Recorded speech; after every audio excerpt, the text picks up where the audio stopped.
chaos. We'll visit asana.com real quick and sign up. This step is like the fastest. Just choose any of your Google accounts or type in your email.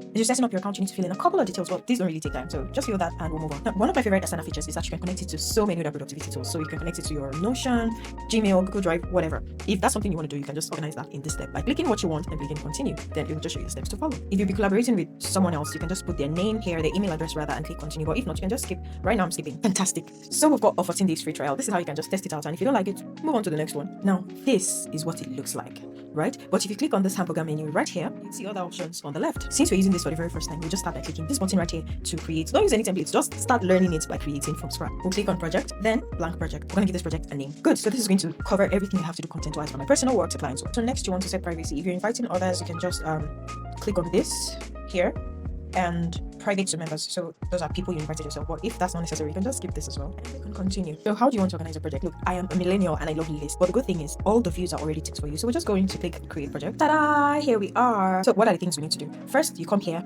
and put all your tasks. Everything in your brain, just bump it here.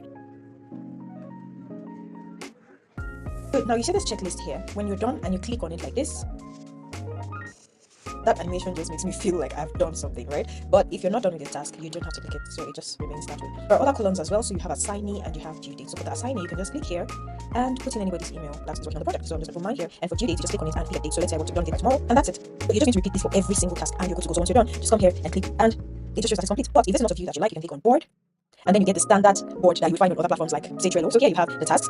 Here you can put in progress.